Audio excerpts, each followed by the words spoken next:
1-0 knapp. Ich glaube, das Spiel war insgesamt knapp, vor allen Dingen in der ersten Halbzeit. Ich glaube, dann haben wir auch gesehen, was wir vorgehabt haben, eben den Frankfurtern nicht viel Tiefe hinter unserer letzten Linie zu geben, sondern aus einem sehr kompakten Mittelfeldpressing zu agieren.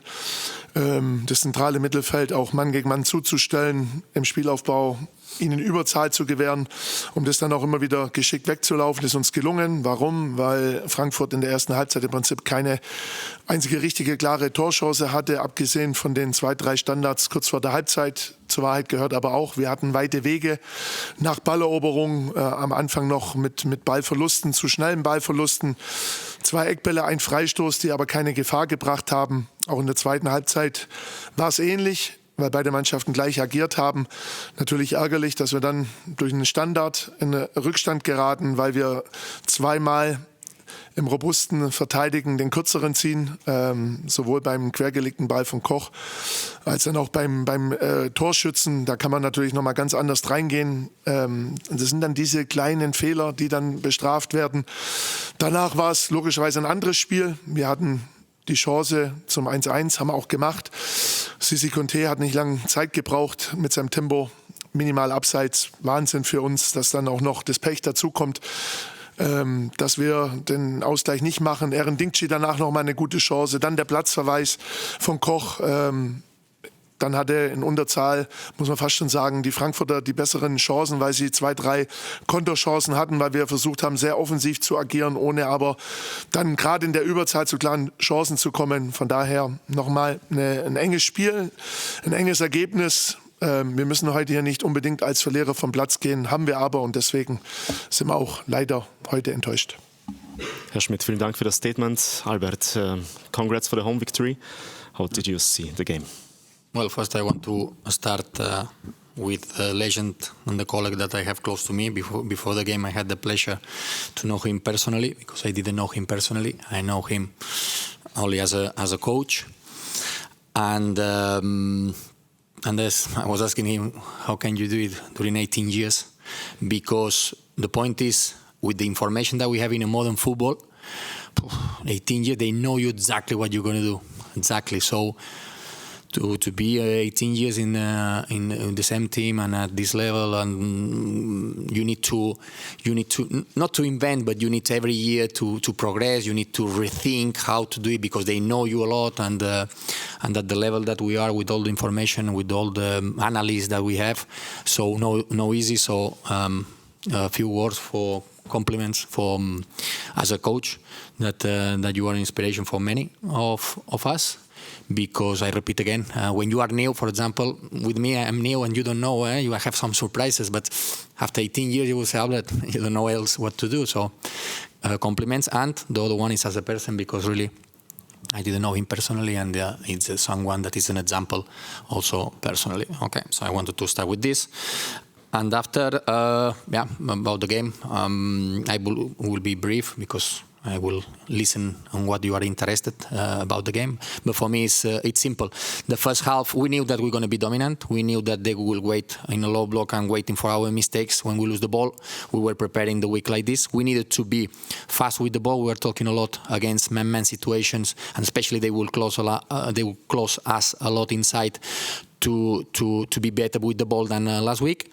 And we had one, let's say, small surprise that Robin was the free man, was the center back free, and we needed to fix more with him, and then to find the free man after that. But we were a little bit, I will say, more passive. We were without movement, and we just at the halftime, we said we needed more mobility to move them more, to make them run, and then at the end we create the holes, and we could create more chances. We could be a team to attack more this hole that we create with this moment, because at the end you start positional, but then at the end you are too positional, the opponent catch you very fast. Albert, thank you very much for your statements and the nice words. Kommen wir zu euren Fragen an die beiden Cheftrainer. Konrad Ringleb startet von der FAZ. Hi coach, it's the second week in a row that you're facing a low block and show some struggles, some problems with it. How do you think in the future you can face low blocks and solve the problem? But which team in Europe has no problems against a low block? Check the big teams in every league.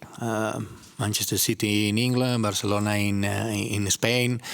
Check the dominant teams. Of course, they are facing against, because you are playing against a block that they have a lot of players behind the ball, and always in life you have two ways how to see: is no, we were slow, we are not good enough with the ball, or maybe the opponent is closing good spaces. They have a lot of situations where they create difficulties for us to move, and at the end you need situation that the players need to solve, 1 against 1 on the side, 2 against 2 on the side, or crossing, or the last pass. So there are situations that we create in football. We are playing 10 field players against 10. We are not playing one more than them. So it's difficult. Of course, it's difficult against the low blocks, but we need to move faster the ball. We need to occupy the spaces better, how we did in the second half, and that's why the second half we could create more chances because we moved them more. And at the end, this is easy to understand. We want to win, all of us, after 10 minutes, 2-0, 3-0, and easy game, but no easy games. Till the end of the season, they will not be easy game for anyone, because everyone is fighting for different targets, and also because the physical part is very important. You want to win after 1 minute, but you need to move the opponent, you need to get them tired. So that's why I'm saying we need to move them, we need to make them run, and then we are scoring a lot of goals around this time, 60, 65, 70 minutes. Why? Because the opponents, they need to run behind the ball. We are defending with the ball sometimes, okay? Because when we have the ball, it means that the opponent doesn't have the ball. So this is also important. But I understand that from outside, all of us, we want to win 5-0 and score or to shoot a lot of time to the goal, to don't concede. But we need to look at the end, the balance. And the balance is in 3 games. This is the 3rd game in a row we concede. Now today was 1 shot on goal, and this is also positive because we want to be dominant. Everything is beautiful with the ball, but football is not only with the ball; it's also without the ball, and this is the most positive thing that we are doing at the moment. I see a team very comfortable also when we have to defend. Absolut Fußball mit Christopher Michel. Hello, Coach. You talked about a surprise yesterday, and the surprise maybe was Johnny Burkhardt. You benched Johnny Burkhardt. Maybe you can give some explanation why you did it. Very simple, because this week we were practicing the 3rd variant, the 3rd one, that it was with 2 strikers. We were practicing, and we wanted to play with the 2 strikers on the second half, and I said I needed to leave 1 striker on the bench because I don't have more. And when I wanted to change Johnny, it came the red card, because when I see something that I like, I don't want to touch. I don't like to make changes just to make changes. Till 75 minutes, we were under controlling the game. We were good. We were creating chances, so I don't want to touch anything. If the change I made, when physically we need the fresh legs. But if not, they were everyone okay, keep going. But we practiced with 2 strikers. We wanted to play with the 2 strikers with Johnny and Kali in the second half, when it was the moment. And that's it. And I said to Johnny, I'm so happy with him, the attitude, the commitment. He's someone that is helping the teammates. He's a leader also in the group. And I think it's just because if I cannot play with 12, I said many times, so I have to take decision, and that's it. But this is the only thing. I wanted to have 1 extra gun on the bench in case we need it. Lisa Siegel von der Bild. Hi, Coach.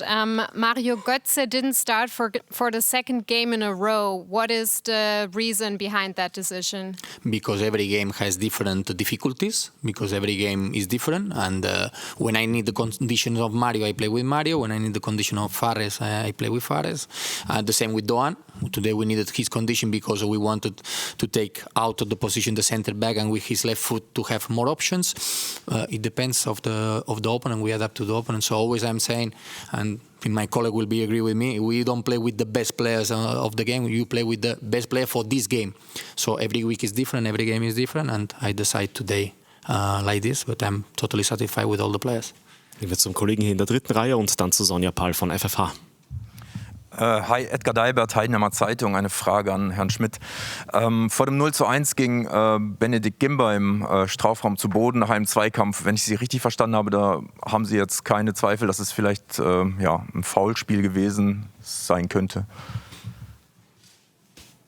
Also anders beantwortet, das Tor kann man geben, auf jeden Fall. Ich habe es ja gesagt, wir können da robuster verteidigen. Gimbo versucht, ihn, glaube ich, selber so ein bisschen zu unterbauen oder ihn wegzublocken. Die bessere Entscheidung wäre gewesen, richtig ins Kopfballduell zu gehen. Genauso wie danach beim Abschluss vom Torschützen nehmen wir das falsche Bein und gehen nicht ganz entschlossen in den Zweikampf, um den Ball zu blocken. Das Tor kann man geben, definitiv. Sonja Pahl. Hi, Albert. Then to sum it up, perhaps the game in total, are you actually really satisfied with the progress of your team after this match? Because for us, the first half kind of looked like the first half in St. Pauli. And do you see also these parallels, or do you say no? I see there has been progress. I see a progress of the team. In every single day, I see something different because I'm with the players every day, and I know that they are progressing. They are understanding more the concept that we are working, and that's the most important. But at the end, every game is different. Every game you have difficulties. Every game the opponent wants to create you problems also.